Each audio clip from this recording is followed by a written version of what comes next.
za su je wuta ba da dawwama ba.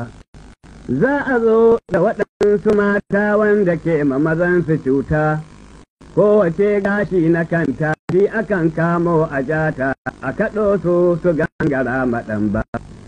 Mun ji za a bakanta fuskar masu saɓo tun da harkar, zuciyarsu tana da shakkar ‘yan uwansu ba za su ɗaukar wahalarsu a gobe lahira ba. Wasu matan su ta kuka, an riƙe su ana ta duka ga alama kau a huska, wadda an san babu shakka ba sai ridda a duniya ba. Su mazaje sun kasaɓa, ba a yin wa'azi su karɓa, har su ce wata sun kazaɓa, don miji ba za su raɓa su kiyayi zuwa bikin sa'a ba. Har su ce aurenka ni da yin da barinsa daidai ne, gare ni zuwa biki dai ko na dangi ko na sabai ba zai bari don gudun su ba.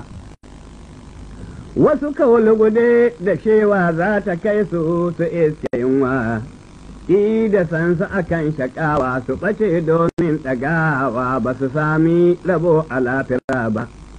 Malamina Nuhu ya ce, su fa'yan wuta kafirai ne, masu bin su munafukai ne, ko wutarsu daban-daban ne, duk cikinsu baƙiƙirin ne, ba za a fito da su tudu ba. Sai a sanya zabaniyawa gargaɗo.